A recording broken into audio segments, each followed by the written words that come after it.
Hi friends, நாங்கள் இன்றைக்கி என்ன பார்க்க போகிறோம்டா கடலை பருப்பில் தோசை, குண்டு தோசை எப்படி டேஸ்ட்டாக செய்யலாம்ன்றதை பார்ப்போம்.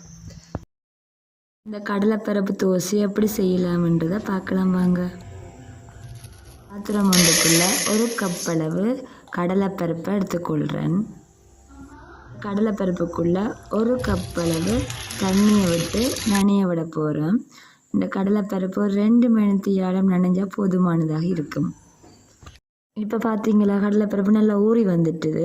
இந்த கடலைப்பருப்புக்குள்ளே திருப்பியும் 1 கப் அளவு தண்ணியை விட்டு நல்லா நான் அதை கழுவிக்கொள்கிறேன். கடலைப்பருப்பை கழுவிட்டு மிக்சி கப்புக்குள்ளே நான் அதை போட்டுக்கொள்கிறேன்.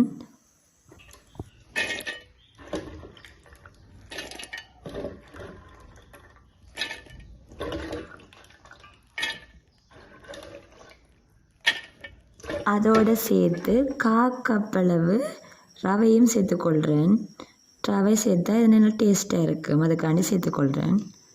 கடலைப்பருப்பு அரைச்சி வரணுன்றதுக்காண்டி 1/4 கப் அளவு தண்ணியும் சேர்த்துக்கொள்கிறேன்.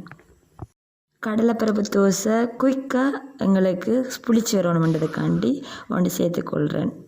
ஜோக்கட் சேர்க்க போகிறேன். நீங்கள் தயிரும் சேர்த்துக்கொள்ளலாம்.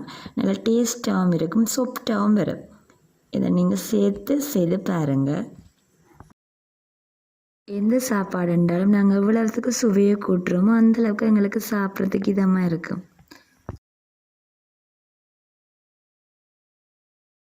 ஜோக்கட்டை சேர்த்துட்டு நல்லா ஃபைன் பேஸ்ட்டாக அரைச்செடுத்து கொள்ளணும். இந்த மாதிரி அரைச்செடுத்து கொள்ளணும். இந்த தோசைக்கு கோதுமை மாவு சேர்த்துக்கொள்ள போகிறோம். கோதுமை மாவு 1 கப் அளவு எடுத்துக்கொள்கிறேன். இப்போ அரைச்சி வச்ச கடலைப்பருப்பு கலவையை கோதுமை மாவுக்குள்ளே சேர்த்துக்கொள்கிறேன்.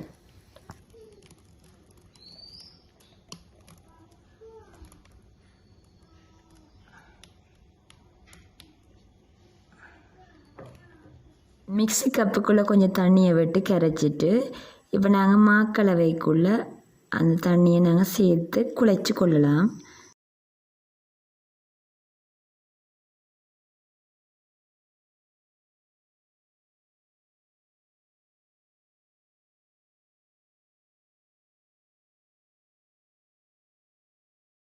மாக்கலவைக்குள்ளே போதுமான அளவு தண்ணியை விட்டு கைகளால் நல்லா பிசைஞ்செடுக்கணும். அப்படி பிசைஞ்செடுத்தால் தான் வேகமாக புளிக்கும். புளிச்சா தான் டேஸ்ட்டாக இருக்கும். அதிக நேரம் புளிக்க வைக்க தேவையில்லை. ஏன்னு சொன்னால் நாங்கள் ஜோக்கட் சேர்த்துருக்குறோம், அது வேகமாகவே புளிச்சிடும். இந்த பதத்துக்கு குழைச்சி கொண்டா சரி. குழைச்சிட்டு 2 மணித்தியாலம் அளவில் புளிக்க வைக்கிறேன். புளிக்க வச்சு எடுத்த பிறகு பாருங்க இப்படி வந்திருக்கு. அதுக்கு தேவையான அளவு 1 தேக்கரண்டி அளவில் உப்பை சேர்த்துக்கொள்கிறேன்.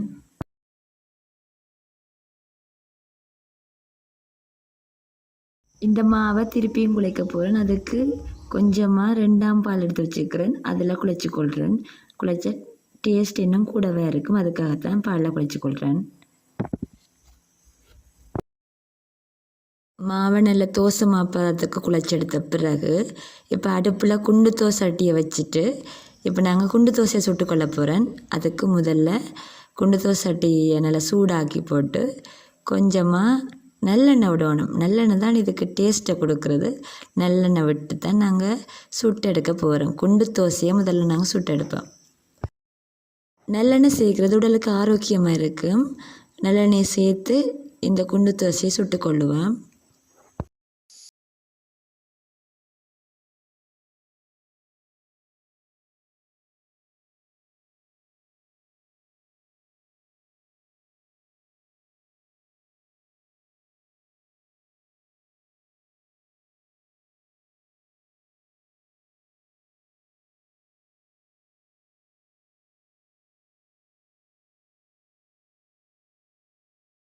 குண்டு தோசை 2 பக்கமும் நல்லா பொன்னிறமாக வரை நல்லா சுட்டெடுக்கணும். நல்லெண்ணெய் விடுறதுனால நல்லா 2 பக்கமும் நல்லா பொரிஞ்சு வரும். இந்த பதம் ஓகே, பொன்னிறமாக வந்திருக்குது. இந்த மாவில் வட்டமான தோசையாகவும் சுட்டுக்கொள்ளலாம். என்ன தோசை இருந்தாலும் சுட்ட உடனே சுட சுட சாப்பிட்டா நல்லா டேஸ்ட்டாக இருக்கும். சுட சுட சாப்பிட்டு பாருங்கள். நல்ல ஒரு சாம்பாரும் வச்சு இந்த தோசையை சாப்பிட்டு பாருங்கள், விட மாட்டீங்க.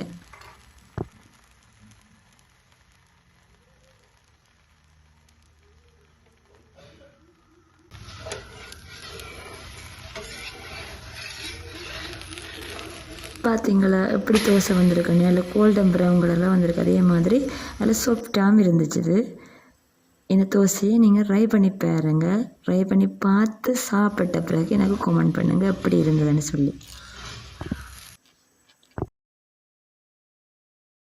இந்த தோசை உங்களுக்கு பிடிச்சிருக்குமென்னு நம்புகிறேன்.